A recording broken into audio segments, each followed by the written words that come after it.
Extra, extra, extra. E aí, Marvin? Mais novidades do concurso do Tribunal Regional Federal da Terceira Região 2013.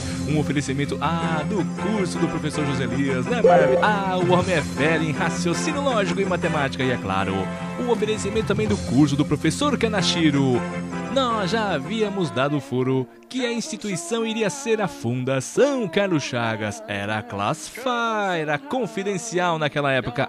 Mas não é mais. Diário Oficial de 26 de setembro de 2013. A Carlos Chagas foi escolhida como instituição que vai organizar o concurso do Tribunal Regional Federal, que abrange São Paulo e Mato Grosso do Sul 2013. O concurso vai ser realizado ainda em 2013. Por quê? Porque o presidente do Tribunal Regional Federal, ele falou que quer dar posse até fevereiro de 2014, dentro da gestão ainda do presidente Newton De Luca. Tanto na primeira instância quanto na segunda instância. Tá faltando muita gente. Tá faltando você. Esse concurso 2013 vai ser o maior concurso de todos os tempos.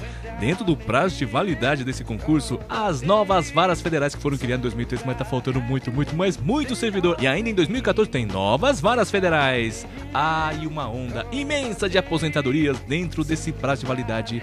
É por isso que muita gente dessa lista vai ser chamada. E para você estar dentro, você precisa ter um diferencial. Estude pela melhor apostila do mercado. Apostila 3 em 1 do professor Kanashiro. Apostila em PDF, você economiza o frete do correio. Mais de 90 minutos de dicas em MP3 para você ouvir no carro, para você ouvir no seu smartphone, no seu tocador de MP3. E grátis 10 web aulas de memorizações. E adquira também o curso online do professor Kanashiro. Muitas web aulas que vão turbinar os seus estudos. Tanto a apostila quanto o curso online são compatíveis com o tablet e smartphones. Mobilidade que vai otimizar o seu tempo. Você deve se preparar então com os melhores. O glorioso curso de matemática do professor José Elias. O professor José Elias é um dos melhores professores de matemática do Brasil. Acesse www.cursoprofessorjoselias.com.br. E é claro, o curso do professor Kanashiro. Eu e o professor José Elias fomos aprovados no concurso do TRF.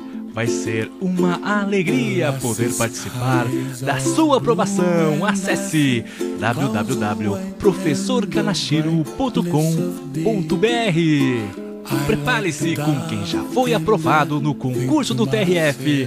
Um abraço, bons estudos!